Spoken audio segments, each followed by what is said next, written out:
So the holidays are approaching, and you're probably wondering, what am I making for the crowd of food critics that will be coming to my house this weekend? We all know Grandma does it best, but if she's not up for being in the kitchen this year, who's going to be handling the holiday roast? Well, that will be you, my friend, with a little help from me, of course. I give you the prime rib. Sitting right above, yes, you guessed it, the ribs, this primo cut is above the rest. I personally favor this cut over many others, including the filet. If we were to debone this guy and cut them into steaks, you would have what we call on the streets a ribeye, which, yes, is my go-to at butcher shops. Roasting this cut on the bone gives you a tremendous amount of flavor, which is exactly what we will be doing today. Since it's the holidays, we're going to do something special, like make our own salt blend. Take your dried porcinis, or really any dried mushroom here, and pulse in a food processor, or even better, a spice grinder. Pulse until you have a fine or ground consistency, which we will then pass through a strainer to ensure we have only the fine powder. To that, we will add a dash of garlic powder and a few tablespoons of kosher salt, and that's a pretty solid seasoning blend if you do ask me. To take this picturesque holiday dinner one step further, we are going to clean, or what is called French, the bones. Take a paring knife and cut a square in between your bones. Next, use your knife to score the bones and incision a thin membrane running across it. This is found on the inner side of the bones. If you're lucky, you'll be able to pull that off and peel the meat surrounding the ends of the bones all in one cool swoop, like so. If you're not lucky, just take your time, slowly scoring piece by piece until your bones are beautifully clean, like this.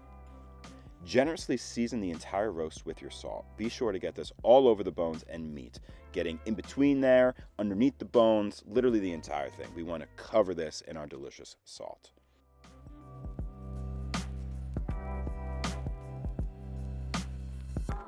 We're going to tie our roast back together using butcher's twine and some trusty slip knots that you remember from camp.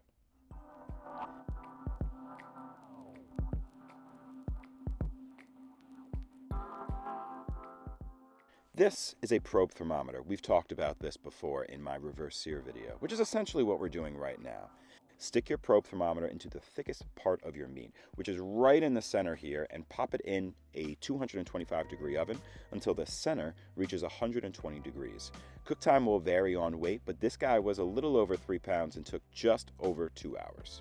For best results, I recommend drying your roast out in a fridge uncovered on a cooling rack for 24 to 48 hours to dry out the exterior and to reduce moisture within your meat.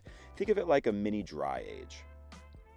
When your roast is finished, let it rest for 20 minutes at room temp. I take my bones off and let it rest alone so it doesn't have too much carryover cooking, but we do want this to carry over a bit. With something this size, the carryover will probably take us to around 132 degrees, which is right around rare. If you prefer medium, pull your meat out around 128 degrees and let it carry over a bit more. And if you're looking for anything well done, I suggest having fish or ham, or I guess cardboard at that matter instead. While that's resting, it's the perfect time to make my favorite cheese sauce that I've been raving all week on the internet about. Take 8 ounces of Talegio cheese, which is a delicious soft-rind Italian cheese, cut into smaller pieces and place in a bowl. To that, pour half a cup of hot cream and then immediately wrap tight with plastic wrap. We want to seal in all that heat. I actually double wrap mine to ensure this. This is going to sit tight for about 20 minutes and let everything melt together. Now on this special day, we're going to spruce this sauce up a little bit with some black truffle.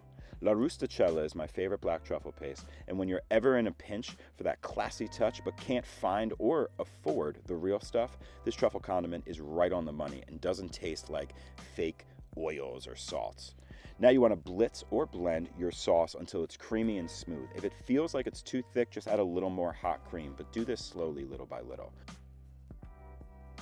Now to sear off our roast, due to its massive size, we won't do this in a pan like we do with most reverse sear, so I like to place it under the broiler on high for about 4 minutes, if that.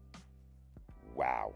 As you slice into this baby, do so with your most sharpest tool and try to take long strides with your knife. Cut into 1/4 or even 1/2 inch pieces, because we're all kings today, and enjoy with your famed truffle Talegio sauce. This meal right here, guys, this is a game changer. Holidays will never be the same. Grandma is going to cry from joy at the table, and you will forever be the holiday cheermeister. Happy holidays, friends. We'll see you next time. Stay hungry.